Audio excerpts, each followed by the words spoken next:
दोस्तों, सोचिए एक ऐसा गांव जहां हर साल एक ही डर सबके दिल में जिंदा हो जाता है।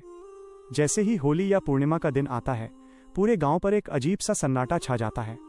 कोई हंसी नहीं, कोई खुशी नहीं, बस एक डर कि इस बार किसकी बारी है।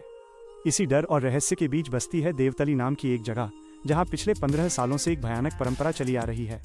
हर साल इन खास दिनों पर गांव में किसी एक इंसान की रहस्यमयी मौत हो जाती है। गांव के लोग इसे कोई साधारण हादसा नहीं मानते। उनका विश्वास है कि उनके देवता शंकासुर हर साल किसी एक व्यक्ति को चुनते हैं और उसके पापों की सजा देते हैं।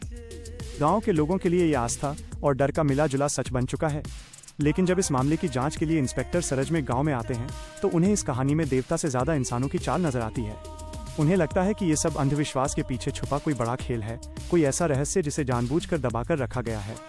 अब सवाल ये है कि क्या सच में कोई अदृश्य शक्ति ये सब कर रही है, या फिर इस डर के पीछे किसी इंसान का खतरनाक दिमाग काम कर रहा है। इंस्पेक्टर सरजमे के सामने सबसे बड़ी चुनौती यही है कि आने वाली मौत को किसी भी हाल में रोका जाए। लेकिन जब पूरा गांव ही इस बात को देवता का न्याय मान चुका हो, तब सच्चाई तक पहुंचना और भी मुश्किल हो जाता है। जैसे जैसे कहानी आगे बढ़ती है, रहस्य और भी गहरा होता जाता है। हर एपिसोड के साथ ऐसा लगता है जैसे कोई अनदेखी परत धीरे धीरे हट रही हो और उसके पीछे छिपा सच पहले से कहीं ज्यादा खतरनाक हो। ये सिर्फ एक साधारण मिस्ट्री नहीं है, इसमें लोक कथाओं, आस्था और डर को इस तरह पिरोया गया है कि कहानी दिल और दिमाग दोनों पर असर छोड़ती है।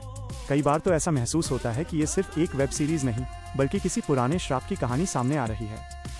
सीरीज में कुल 7 एपिसोड हैं और हर एपिसोड लगभग 25 से 30 मिनट का है, यानी करीब 3 घंटे में पूरी कहानी आपको एक ऐसे सफर पर ले जाती है जहां हर मोड़ पर शक, डर और रहस्य आपका इंतजार कर रहा होता है। खास बात यह है कि इसमें कोई फालतू वल्गर सीन नहीं डाले गए हैं, लेकिन कुछ पल ऐसे जरूर हैं जो बच्चों के लिए थोड़े भारी लग सकते हैं। इसलिए अगर बड़े लोग इसे देखें तो अनुभव और भी बेहतर हो सकता है। कुल मिलाकर ये एक ऐसी मिस्ट्री थ्रिलर है जो पौराणिक विश्वास और सस्पेंस को बहुत ही अलग अंदाज में पेश करती है। कहानी का माहौल, उसका रहस्य और उसकी प्रस्तुति लंबे समय तक दिमाग में घूमती रहती है। अगर आप ऐसी कहानियां पसंद करते हैं जो धीरे धीरे आपको अपने जाल में फंसाती हैं और आखिर तक बांधे रखती हैं, तो ये सीरीज जरूर देखनी चाहिए। मेरी तरफ से इसे आराम से 3.5 स्टार दिए जा सकते हैं। अब मिलते हैं अगली किसी नए रिव्यू के साथ। धन्यवाद।